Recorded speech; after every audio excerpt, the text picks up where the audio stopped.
Iran's president issued an open letter to the American public, urging them to look beyond political rhetoric. The letter also suggested the US entered the war as a proxy for Israel and stated Iran's actions in the conflict are grounded in self-defense.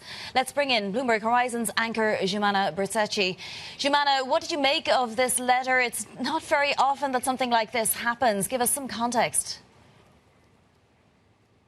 Yeah, that's right. And Vani, also let's just remind everybody that this letter was addressed to the American public by the Iranian president, but this was before Trump's national address overnight. And I should say it's the early hours of the morning over here in the region. Still no official or unofficial response yet from Iran. But what the Iranian state TV did put out before the speech was a suggestion that Iran had never asked for a ceasefire. So that's kind of the starting point of where we're at. Now, yesterday, the Iranian president, Mr. Pezeshkian, did release this open letter to the American public, full of a lot of rhetoric.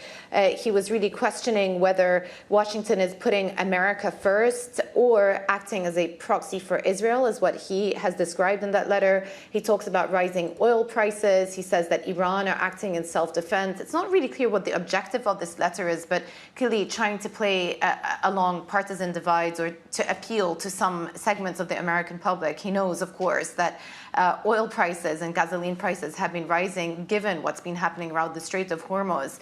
But again, something that I would just want to go back to, President Trump himself put up a Truth Social post yesterday saying that the Iranian president had requested a ceasefire and that he was from the new regime. It's also worth reminding viewers that President Pezeshkian was around in the old regime with the former supreme leader, and he doesn't have a lot of clout in terms of decision-making when it comes to some of those key nuclear and military decisions that need to be made. So what many experts in the field are saying is perhaps you need to be listening a little bit more to the likes of the new national supreme leader, the man who replaced Ali Larijani, and the Speaker of the Parliament, Ghalibaf, who's been quite active on social media the last couple of days. And those are perhaps the people that would likely more reflect a change in sentiment from Iran if it indeed is going to come through in the next 2 to 3 weeks.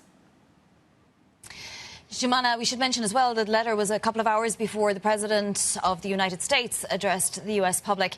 Now, regarding the Strait of Hormuz, we didn't get any clarity from President Trump on what the US plans to do, but we did have the UK Prime Minister saying that his Foreign Secretary was gathering a group of 35 Foreign Secretaries, right, to talk about it. And the UAE has actually gone to the United Nations. Bring us up to speed.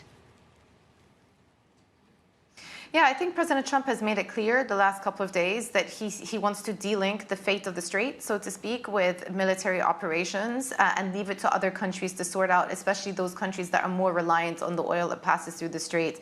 China, a key one. He's explicitly referenced China.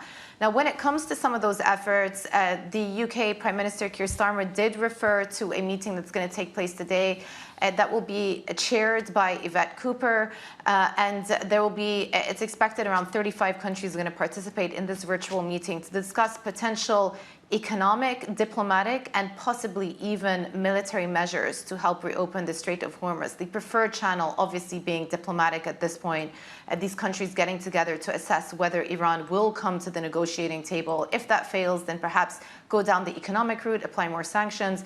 If that fails, then as a very last option, military. But many countries and European nations have expressed their reservation about getting involved militarily. As for Gulf nations, we know that yesterday the UAE invoked Article 7 at the UN Security Council, and essentially what that means is they're asking for diplomatic cover should they want to choose to enter or get involved in the reopening of the strait militarily. And that is what that Article 7 provides for. It allows for the use of force in the face of an act of an aggression or a threat to peace. So this is what the UAE had put forward.